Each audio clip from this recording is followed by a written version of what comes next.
Hi, this is Paul Fielsta with accomplir. Appreciate your joining me for the first in our video series on behavior management. This is going to be focused on really the science. So with that, let me get my screen share up here going and we'll get started. So again, this is going to be the first of a multi-part series. And let me click ahead here. Uh, so anyway, this is going to be focused on the science. Behavior management is our term for applied behavioral science. And so uh, this will be the first in what likely will be about a 8 or 9 series sequence. So with that, let me get started. Those of you that saw my introduction probably saw this slide. First and foremost, everyone uses the term behavior, so I want to give it a operational definition. And behavior from a behavioral science, behavior management perspective is what I say or do. Or if you're talking about a team behavior, it would be what we say or do. So anyway, 5 words, that's all you have to remember regardless of the kind of change initiative, and there are multiple going on in any organization at one time, be it the right-hand side of the diagram where you're kind of working on what I would call the socio or the cultural aspects of an organization, or if you happen to be kind of coming down the left side involved in an actual technology process change initiative, what you call the technical side. Uh, without, I'd say basically without exception, what people say or do is a significant driver of how effective and sustained that change effort is going to be. So with that, let me advance the slide here. There's an organization I follow, Third Stage Consulting. They're a technology agnostic organization, helps with implementing all kinds of ERP digital transformation initiatives. But from a 2021 study of theirs, they found that the primary challenge cited by executives and project teams was organizational change and the people part of the transformation. As I heard them recently say in their most current research report, organizations almost without exception overinvest in the technology side and underinvest in the people side. Thus, the challenges and some of the noise you hear in the system about challenges of digital transformation. So, again, behavior management is our term, basically applied behavioral science. And this is the kind of a framework slide. I mean, or I'll call it maybe the foundational slide. Um, and it all starts with behavior. And again, we've already established that behavior is defined as what I say or do. This is not about what I think and feel, it's what I say or do. A key concept associated with behavior is being able to pinpoint the behavior, meaning you can define it so that it's specific, observable, and measurable. You'll hear more about this shortly.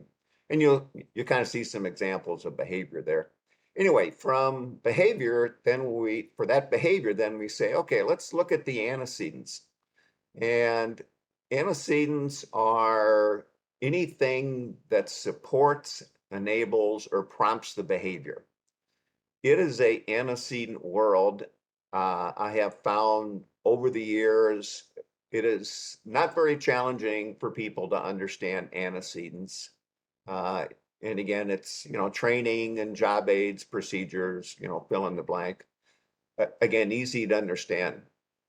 The science, the S of the science is really about the influence and the power of consequences. And I many times say consequences and feedback somewhat interchangeably, but it really is about the effect and how influential consequences and feedback are for in terms of whether you're trying to encourage or discourage behavior.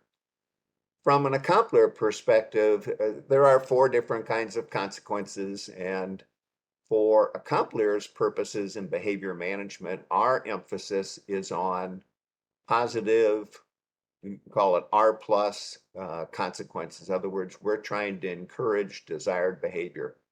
Certainly, you have to use different kinds of consequences and feedback if you're exercising stop work authority or people are really doing stuff you don't want them to do. But anyway, for our purposes, we talk about positive consequences. Over the last basically 10 years, with all of the conferences, webinars, and things that I've done, maybe across a population of 4 to 5,000 people. So I always cover this slide pretty early. I introduce all the terms, and then I say, you might, how many of you recall back in your college days, or even maybe your high school days, if you were taking psych or social psych courses, if you remember the mice running around in the maze and getting the pellets, and maybe you recall the name B.F. Skinner, or maybe for others it was the name Pavlov and the Pavlovian dogs. And I usually get the majority of the audience, and this is across many different professional organizations. A lot of people nod, smile, yes, and that. And every time I then followed up with this question. I'm curious how many of you in your professional or working careers have ever been involved in any kind of a program that has utilized behavior management. Do me a favor, raise your hand, put it in the chat, whatever. Um, Somewhat surprisingly, though I guess I'm not surprised anymore, fewer than 5% of the hands go up or it's acknowledged. And I usually follow that up by telling the audience typically what the response is. And then I go on to say, so what I'm going to be explaining and showing you is the most misunderstood, underutilized enabling tools and methodologies for encouraging and sustaining behavior change that can have such a significant impact on any kind of a change initiative. So with that, again, just kind of summarizing the essence of the science, it really is, yeah, sometimes just antecedents alone will lead to the behavior change you're seeking, but the science has really demonstrated that if you really want to ensure and have the highest likelihood and probability of success with behavior change, the emphasis really needs to be on the consequences and feedback.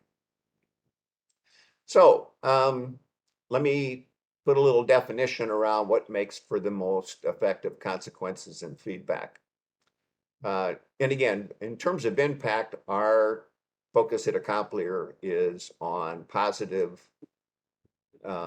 consequences and feedback because we're trying to reinforce behavior change. So anyway, the 3 characteristics, first and foremost is, and many of you I'm sure are in a leadership role. So let me address this as the nature of you as a consequence provider, providing consequences and feedback to others. But the more specific that feedback is, the better. And I talk a lot to the project management community, and I've had a number of people comment on this, and I guess I've experienced it a few times in my life, particularly back in the 90s. You write a report, you do a presentation, and you get what I call flyby feedback. Flyby feedback is good report, good presentation, good job. This is pretty superficial stuff. Some of the data I've seen says it's generally not positive to the recipient. Quite frankly, it is neutral or negative. So I want to couple together the specific and important. Important, it's all about how the recipient of that feedback feels about it. So if you're a consequence provider and you're just providing flyby feedback, you're not getting a positive, generally, response from the person receiving it. So the idea is be specific, okay? Other words, I really like the way you developed the business case and the graphics that you use to illustrate the impact that this will have, okay? So, and again, just as something, if you're the recipient of flyby feedback, and I've had this happen to me a couple times in the 90s, I would say, well, what was it about the presentation that you found most interesting for you? Or, ask a follow-on question. You generally will get a response that will provide much more meaningful feedback to you. Third point is basically, the more timely the consequence and the feedback is in relation to the behavior, the better. Okay. So just a quick item, there's a couple of articles, How Fast Feedback Fuels Performance, from a Gallup Workplace article, January 1st, 2022, and another Gallup Workplace article from January 29th, 2020 on what meaningful feedback means to millennials. So again, I like Gallup. They provide a lot of good information and data. Okay, now we're going to move to pinpointing behavior. This is what people find the most challenging to be able to do. As we used to say back in the process and quality world, if you have to have an operational definition of, of a metric in order to do business. Well, in behavior land, if you can't pinpoint behavior, you will default to the world. And that means you're going to be talking about behavior in cliches, generalizations, broad statements, labels, all kinds of things that are not going to help you from a behavioral science perspective, behavior management. So when we're talking about pinpointing behavior, first of all, if it's what I say or do, so it can be defined very specifically. If three people saw the same behavior, they would all describe it the same, okay? So it's very descriptive. And of course, because you can hear it and see it, most importantly, you can measure it. You can always measure pinpointed behaviors on any number of dimensions, depending upon what your interest is.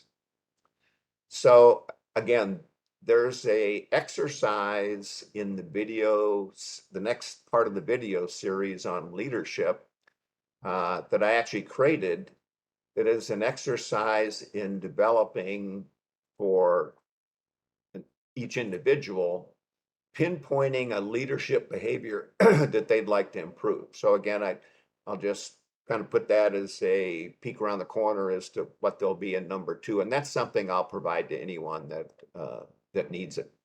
So in summary, there's kind of 3 takeaways that you really have to get firmed up on.